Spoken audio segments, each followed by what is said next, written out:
사랑하는 여러분, 미국 애플사의 스티브 잡스를 아시지요?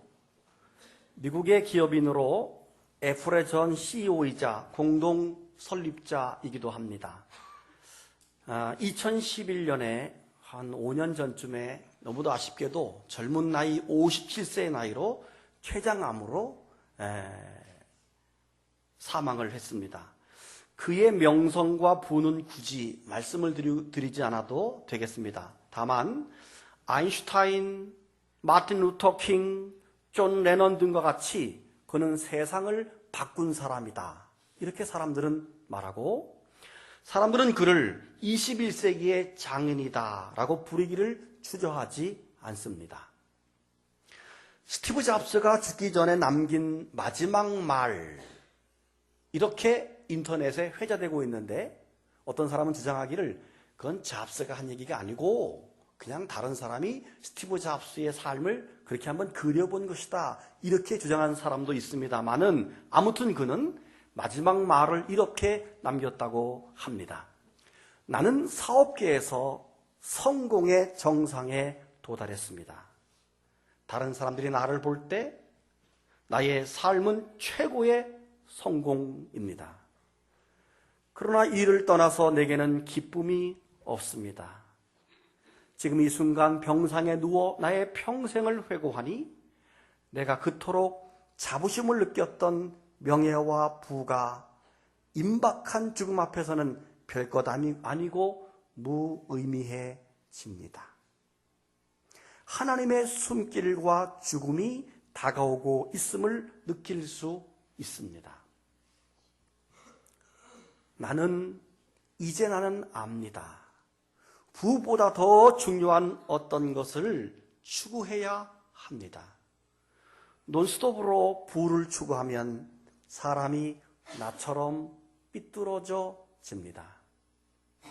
하나님은 부가 주는 망상이 아니라 모든 사람의 마음 속에 있는 사랑을 느끼는 감각을 주셨습니다. 내 평생에 쌓은 부를 나는 가지고 갈 수 없습니다. 내가 가지고 갈 수 있는 것은 사랑의 추억들 뿐입니다. 그게 당신을 따르고 당신과 함께하고 당신에게 힘과 빛을 주는 참 재산입니다.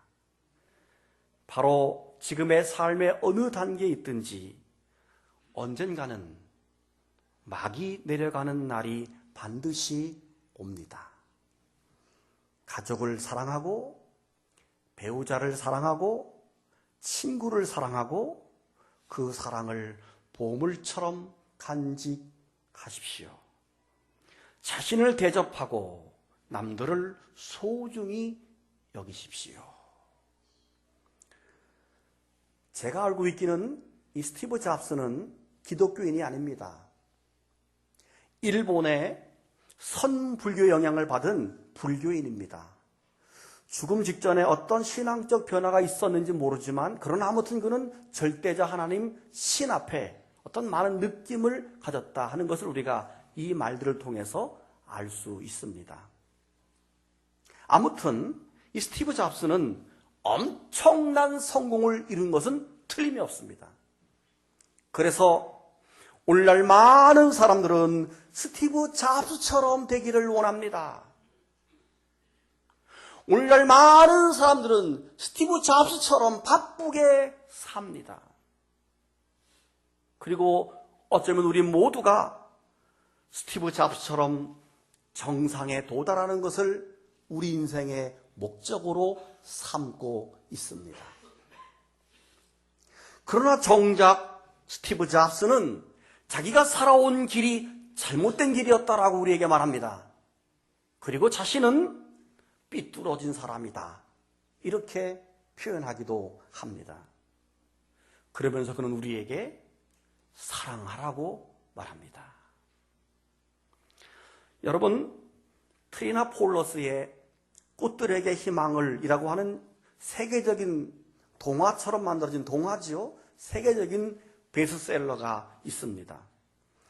알에서 깨어나온 애벌레들이 나뭇잎을 갉아먹고 살던 어느 날, 다른 많은 애벌레들이 서로 밟고 밟으면서 경쟁하듯 하늘 높이 올라가는 기둥을 발견합니다.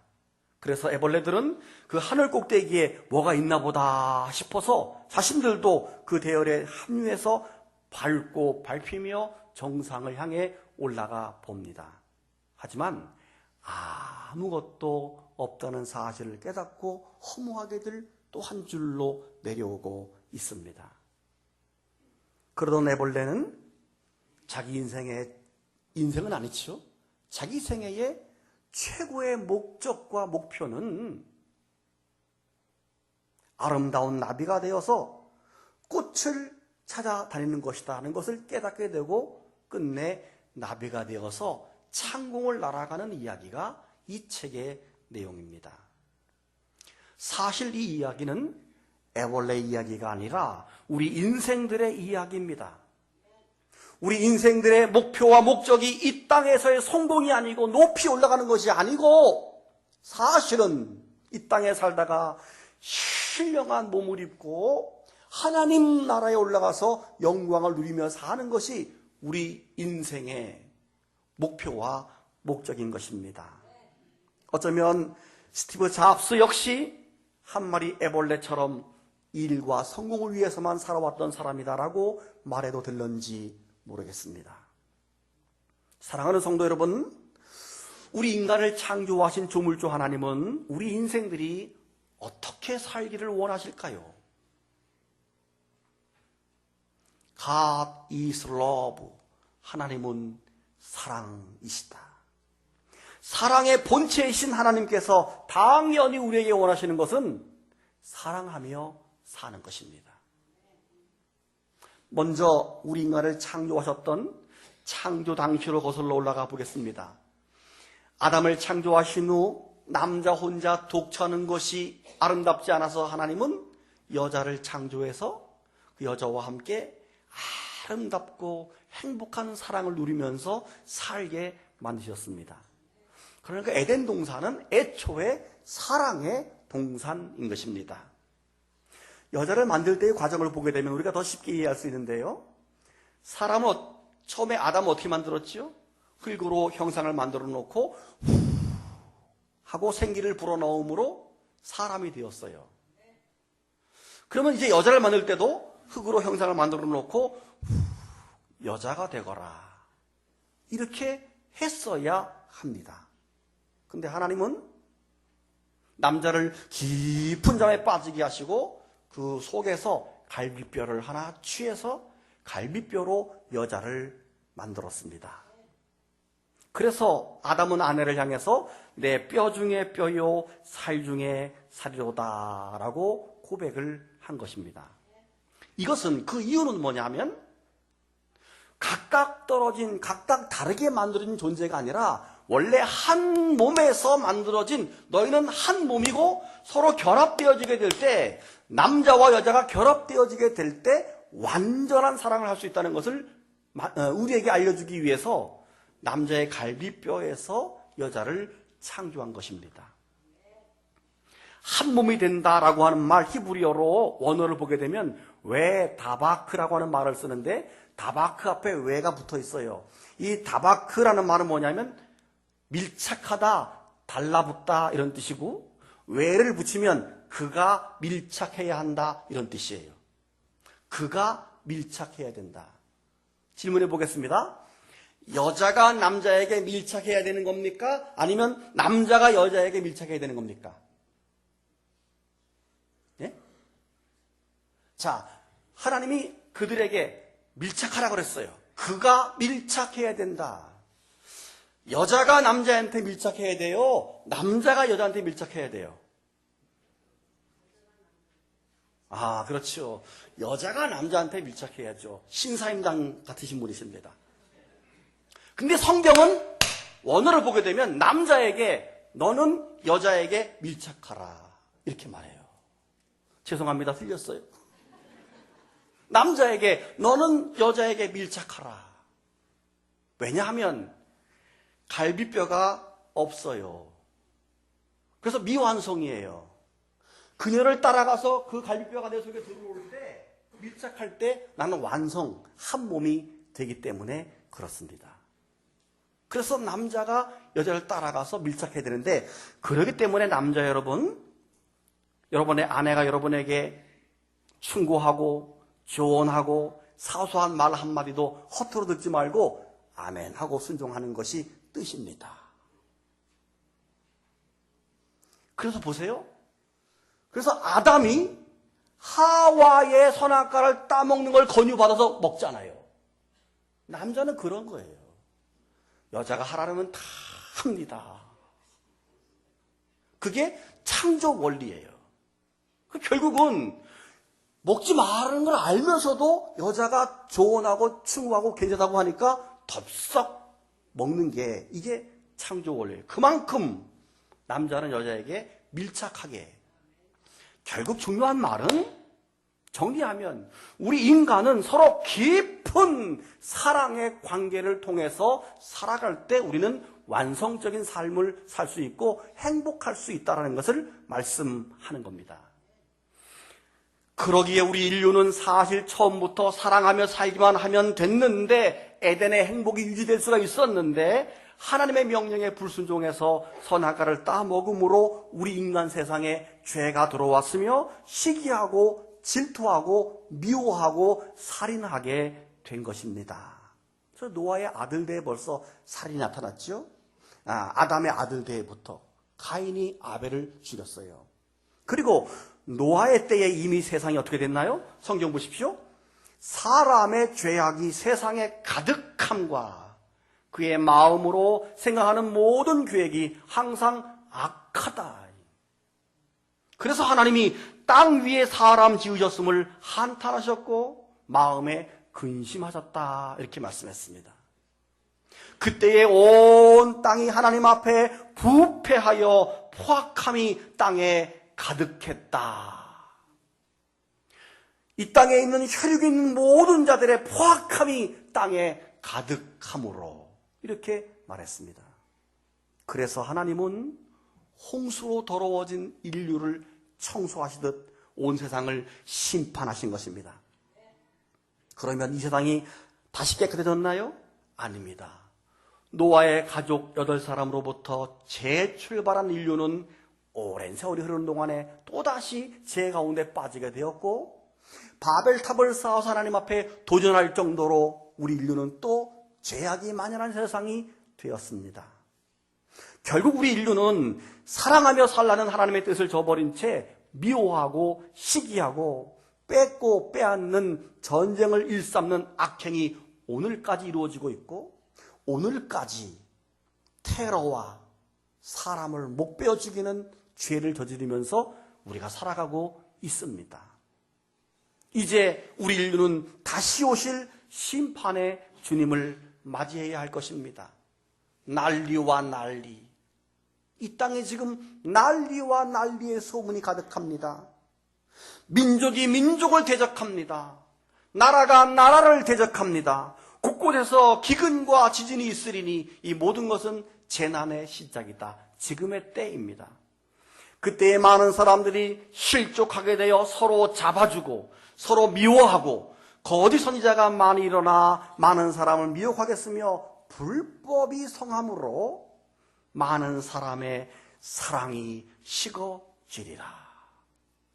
여러분, 우리가 살아가는 세상을 가만히 관찰해 보게 되면 모두가 사랑이 식어져서 이 땅에 어려움과 고난이 온다는 사실을 우리는 알 수 있습니다. 다른 사람을 짓눌러야 내가 올라가는 세상이고 다른 사람이 떨어져야 내가 붙는 세상이고 다른 사람보다 내가 더 많이 팔아야 성공하는 세상이고 수단과 방법은 중요하지 않습니다. 어떻게 해서든지 내게 유익만 많이 있으면 옳은 것이 되는 세상입니다. 왜요? 하나님으로부터 받은 사랑이 식었기 때문에 상실됐기 때문에 그렇습니다. 반면에 예수님이 이 땅에 오신 목적은 무엇입니까? 예수님은 이 땅에 그 깨진 사랑, 식어진 사랑을 회복하기 위해서 오셨습니다.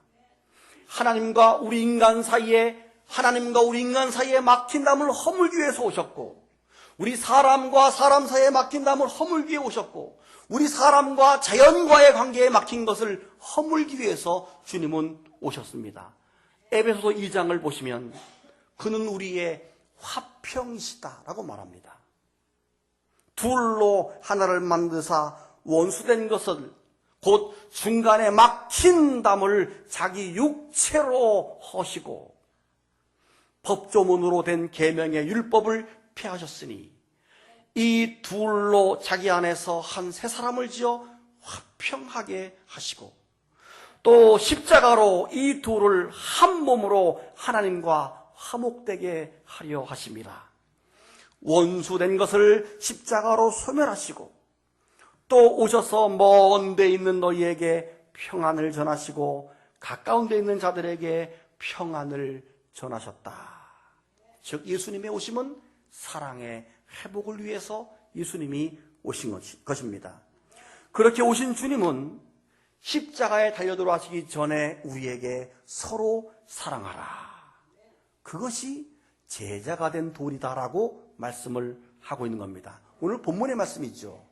요한복음 13장 34절 35절을 다시 여러분 성경을 펴시기를 바랍니다. 그 주님이 오셔서 우리에게 새 계명을 너희에게 주노니 서로 사랑하라. 내가 너희를 사랑한 것 같이 너희도 서로 사랑하라. 너희가 서로 사랑하면 이로써 모든 사람이 너희가 내 제자인 줄 알리라. 여러분, 이 말씀은 사실 13장 전체의 결론 부분이에요. 그래서 이 말씀만 보지 말고 사실은 13장 1절부터 보아야 합니다. 그래서 13장 1절부터 20절까지를 보게 되면 예수님께서 친히 제자들의 발을 씻기면서 겸손과 사랑을 몸소 실천하는 이야기가 나옵니다. 그 중에 13장 1절을 보십시오. 6월절 전에 예수께서 자기가 세상을 떠나 아버지께로 돌아가실 때가 이른 줄 아시고 세상에 있는 자기 사람들을 사랑하시되 끝까지 사랑하셨다 그랬습니다. 여기서 중요한 게 무엇이겠습니까? 끝까지 사랑하셨다 하는 겁니다. 예수님은 십자가에 죽는 순간까지 끝까지 사람들을 사랑하시는 끝없는 사랑이었습니다. 우리는 끝까지 사랑하는 경우가 많지 않습니다. 중간에 변합니다. 중간에 의가 상합니다. 중간에 사랑이 식습니다. 결정적으로 자기에게 유익이 없으면 언제든지 사랑을 끝내버리는 게 우리의 사랑인데, 예수님은 끝없는 사랑을 보여주셨습니다. 그리고 21절부터 30절까지는 당신을 팔아넘길 유다 이야기를 이어서 합니다. 당신을 팔아넘길 줄 알면서 그의 발을 지금 씻겨주신 것입니다. 그리고 당신을 모른다고 3번이나 부인할 줄 알면서 그의 발을 씻겨주었습니다. 당신을 3번이나 부인할 줄 알고 있는데 25절을 보세요. 25절 보면 그가 3번이나 당신을 부인할 그가 당신의 예수님 가슴에 몸을 기대고, 당신의 가슴에 기대고 누우면서 누가 주님을 팔 사람이냐고 묻고 있습니다. 저 같으면 바로 너다 이놈아, 너도 똑같은 놈이다 라고 말해줬을 것입니다. 그러나 주님은 자기를 팔 놈, 자기를 배신할 그 베드로의 발을 씻으시면서 그들과 함께 음식을 먹으면서 발을 씻어 주신 것입니다. 우리는 도저히 할 수 없는 사랑을 주님께서 하신 것입니다. 그리고 난 이후에 오늘 본문 34절 35절에서 새 계명을 준다. 서로 사랑하라. 그럴 때 비로소 너희가 제자가 된다는 말씀을 하신 것입니다. 아멘. 서로 사랑하라고 하시면서 이것이 새 계명이다라고 말했습니다. 새 계명이라고 하는 것은 이전에 있었던 구약의 계명들 위에 하나의 새로운 계명을 더 포함해 준다는 말입니다. 그 계명들은 당연히 지켜야 되고 이제 새로운 계명을 더하는데 그 전에 구약의 계명들이 뭡니까? 구약의 계명은 주로 하나님을 사랑하라는 계명이고 물론 인간도 사랑하라고 했지만 주로 하나님을 사랑하라. 그리고 인간을 사랑하되 지금 내가 너에게 본을 보인 것처럼 사랑하는 것이 새로운 계명이다라고 말씀을 해 준 겁니다. 이 부분이 마태복음 22장 35절에서 40절 사이에 비슷하게 정리해 주는 말씀이 나오는데요. 어느 날 어떤 율법사가 예수님을 찾아와서 말합니다. 선생님, 율법 중에 어느 계명이 큽니까? 라고 묻습니다. 그때 예수님께서 하신 말씀이 내 마음을 다하고 목숨을 다하고 뜻을 다하여 너희 하나님을 사랑하라. 이것이 첫째 되는 계명이다. 그리고 둘째는 그와 같으니 내 이웃을 내 몸과 같이 사랑하라 하셨으니 이 두 계명이 온 율법과 선지자의 강령이니라 라고 예수님께서 대답을 합니다. 이 대답에 의하면 하나님을 사랑하는 것이 첫 번째 계명이에요. 그리고 두 번째, 사람을 사랑하는 것이 새로운 계명 두 번째 계명이라는 것입니다. 그런데 사람을 사랑할 때도 그와 같으니, 둘째는 그와 같으니 내 이웃을 내 몸과 같이 사랑하라. 이 말은 사람을 사랑할 때도 마음을 다하고 목숨을 다하고 뜻을 다하여 사람들을 사랑해야 된다 하는 말씀입니다. 그리고 나서 비로소 35절에서 뭐라 그랬죠? 너희가 서로 사랑하면 이로써 모든 사람이 너희가 내 제자인 줄 알리라.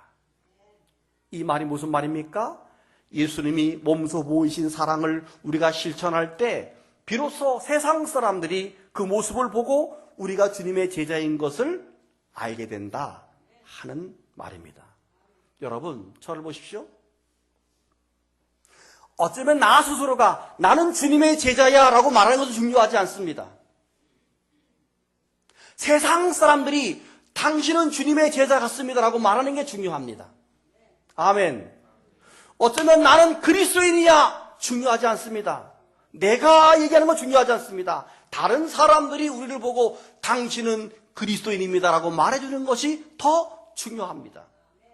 사실 우리 기독교가 그리스도인이라고 하는 말을 언제 얻었습니까? 사도행전 11장에서 초대교회 안디옥 교회 성도들이 뜨겁게 모여서 기도하고 사랑을 나누고 말씀 보고 예배하는 것을 보고 세상 사람들이 저들은 그리스도를 따라가는 사람 그리스도인이다 라고 부르기 시작한 거예요. 우리가 그리스도라고 말하지 않았어요. 세상 사람들이 우리를 보고 안디옥 교인들에게 저들은 그리스도인이야 라고 말한 겁니다. 제가 말씀드린 적 있죠? 감리교회가 왜 감리교회인가요? 감리교회는 영어로 메도디스트라고 불러요. 메도디스트의 뜻은 규칙주의자 이런 뜻이에요. 규칙쟁이, 규칙주의자. 즉 18세기 초 영국이 타락하고 있을 때 웨슬레를 비롯한 웨슬레와 그 친구들이 성결 클럽, 홀리 클럽을 만들어서 규칙적으로 모여서 예배하고 성경 공부하고 기도하고 규칙적으로 하나님을 찬양했어요. 그때 다른 사람들이 보면서 저들은 메도디스트, 저들은 규칙쟁이야 라고 말했기 때문에 감리교회가 출발된 줄로 믿으시길 바랍니다. 우리 스스로가 만든 게 아니라 다른 사람이 우리의 신앙을 인정해 주는 것이 중요합니다. 여러분, 요즘 우리 교회 옆에 공터에 상가를 짓고 있잖아요. 근데 가끔 보면 인부들이 새벽 7시, 8시에 그 시멘트 바닥에 둘러앉아가지고 참을 먹는데 그 라면 물 붓는 거 뭐죠? 컵라면을 먹고 있어요. 그럼 제가 사장님들 들어오셔서 우리 교회에서 드세요. 탁자도 있어요. 아니 괜찮아요. 화장실 저희 교회를 사용해요. 여기 커피도 있어요. 드세요. 아유 고맙습니다. 저는 뭐 고린도밖에 안 하는데 우리 제 아내는 자주 가서 얘기를 해요. 이것저것 물어보고 뭐가 들어와요. 뭐 이렇게 물어봐요. 근데 그 사장님이 하는 말이 아우, 사모님 교회 주변에 음파계의 소문이 너무 좋아요. 그러더래요. 제 마음이 얼마나 기뻤는지 몰라요. 우리 교회 주변에 음파교회에 대한 소문이 너무 좋다는 거예요. 저분들이 증언해 주는 거예요. 우리는 이래야 됩니다. 아멘. 교회와 우리 성도가 우리 주변으로부터 그리스도인이라고 칭찬 들을 때 비로소 우리가 제자가 되는 것입니다. 여러분, 사랑하며 살고 계신가요? 오늘 본문 요한복음을 기록한 사도 요한은 세월이 10년쯤 더 흐른 뒤에 주후 90년에서 95년경에 다시 한번 쓰는데 요한 1, 2, 3서를 기록합니다. 거기서 다시 한번 사랑을 이렇게 말합니다. 사랑하는 자들아, 우리가 서로 사랑하자. 사랑은 하나님께 속한 것이니 사랑하는 자마다 다 하나님으로부터 나서 하나님을 알게 된다. 그러나 사랑하지 아니하는 자는 하나님을 알지 못하나니 이는 하나님은 사랑이기 때문이다. 하나님의 사랑이 우리에게 이렇게 나타난 바 되었으니 하나님이 자기의 독생자를 세상에 보내심은 그로 말미암아 우리를 살리려 하심이라. 사랑은 여기 있으니 우리가 하나님을 사랑한 것이 아니요 하나님이 우리를 사랑하사 우리 죄를 속하기 위해서 화목제물로 그 아들을 보내셨습니다. 사랑하는 자들아, 하나님이 이같이 우리를 사랑하셨은즉, 사랑하는 자들아, 하나님이 이같이 우리를 사랑하셨은즉 우리도 서로 사랑하는 것이 다같이 마땅하도다. 다같이 시작, 마땅하도다. 하나님이 독생자를 세상에 보내심 같이, 그렇게 우리를 사랑하신 같이 우리가 서로 사랑하는 것은 당연한 것이라고 말했습니다. 마땅하다는 말의 헬라어는 빚지다, 채무가 있다, 이런 말이에요. 즉 빚은 반드시 갚아야 되는 것처럼 사랑해도 되고 안 돼도 되고가 아니라 반드시 사랑해야 되는, 마땅히 빚을 갚는 것처럼 마땅한 것이다, 이렇게 말하고 있습니다. 오늘 주보 7페이지에 설교에 도움이 되는 시를 한 편 실었습니다. 한번 주보를 보십시오. 용혜원 시인의 사랑할 수 있는 마음을 이에요. 저는 설교를 준비하면서 이 시를 한동안 묵상했었습니다. 맨 7페이지.